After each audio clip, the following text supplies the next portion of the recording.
Welcome to Making Gluten-Free Meals. I'm Carol Bell and I'm a registered dietitian here at Table Health. Many people understand that diet is a powerful way to impact health. And one of the ways that people are discovering that they feel better is by eliminating something called gluten from their diet. Gluten is a protein that's found in wheat, rye, and barley. These are the three grains that contain gluten. So gluten is this protein component that gives, especially breads and sometimes pastas and other baked goods, its structure. It forms the network that gives the texture that we've come to enjoy with different types of baked goods and foods that we eat every day, crackers and cookies and pastas. Unfortunately, for some people, their bodies have developed a reaction to this protein component, either an allergic reaction or an inflammatory reaction of some sort.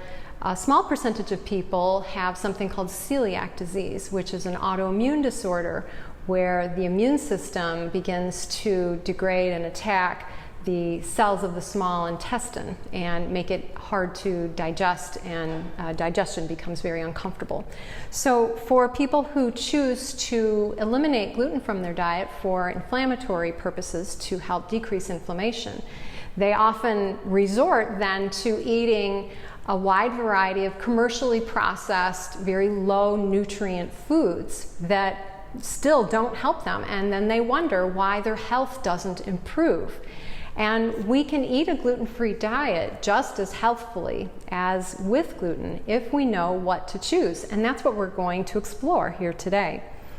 So there are a number of different types of gluten-free grains, some of which I have here. There are things like amaranth and teff. I have a few samples here. This is quinoa. It's little yellow seeds, actually. They're actually pseudo seeds, pseudo grains.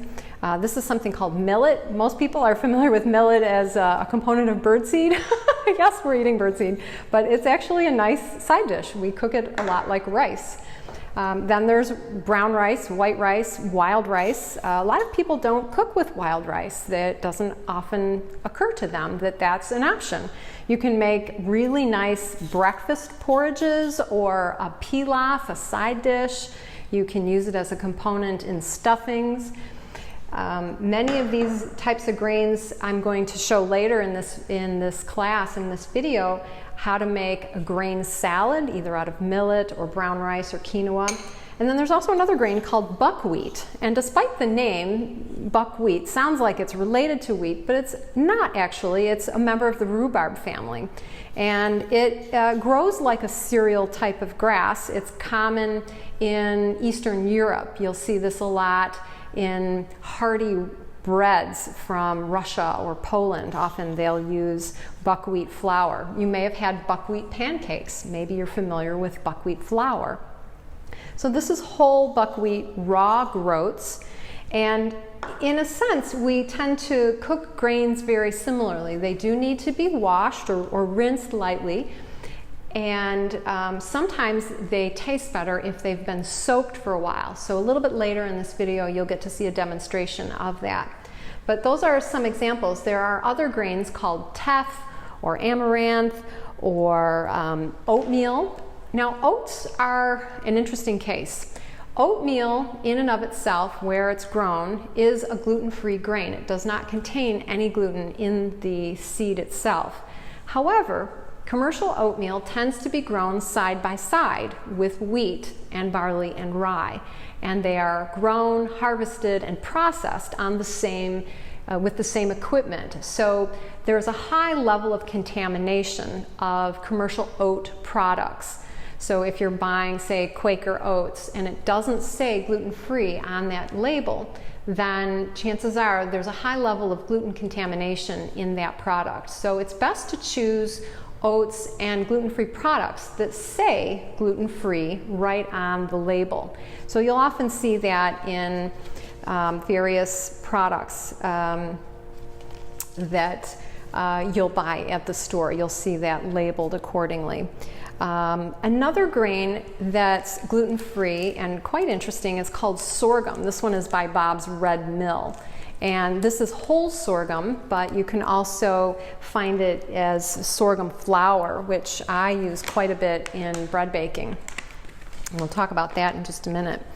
So whole sorghum as a grain is very dense and really chewy. If you like cooked farro or cooked bulgur wheat or something along those lines, then you would like the sorghum. The sorghum takes a while to cook. It cooks in about an hour and 20 minutes in quite a bit of water. It takes some soaking and cooking in order to get it done. It also can be popped like popcorn. So if you're a person that's sensitive or also allergic to corn, popped sorghum is actually a nice little treat. The kernels are really little. They're not big like regular popcorn, but still kind of a fun treat, just like popping regular popcorn in a pan.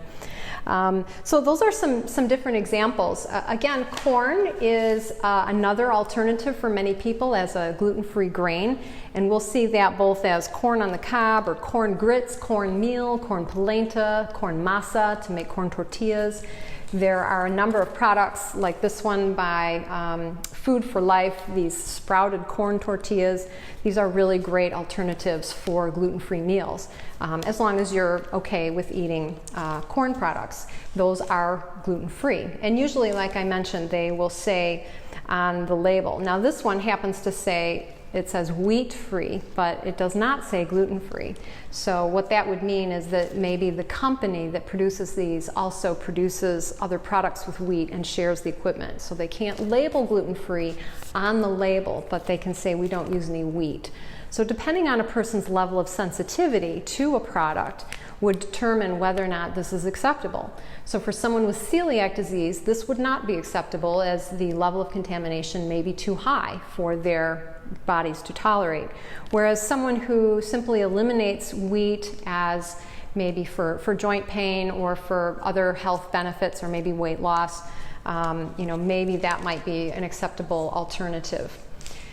There are a number of pasta products out, many of them made with beans and peas or whole grains. This by Tinchiata is a brown rice pasta, but also on the market you'll see pastas made out of red lentils, chickpeas, sometimes corn and quinoa flour or buckwheat flour if you can find it. So there are a number of good pasta products available. One of the downsides of rice, and I want to caution you, many people say, well, if I can eat rice, rice is a gluten-free grain, I'm going to eat rice all the time. Rice crackers, rice milk, rice cheese, rice pasta, rice flour in the cookies and cakes and cake mixes, and that can be harmful as well, as rice naturally absorbs from the soil a lot of arsenic, and depending on where in the world it's grown, these arsenic levels can contribute a type of toxicity and can impair someone's recovery. So while rice products are gluten-free and they're often whole grain, they can be very healthful, we do need to be mindful of how much of those types of products that we consume on a regular basis. So eating rice, many, many times a week is probably not a good idea.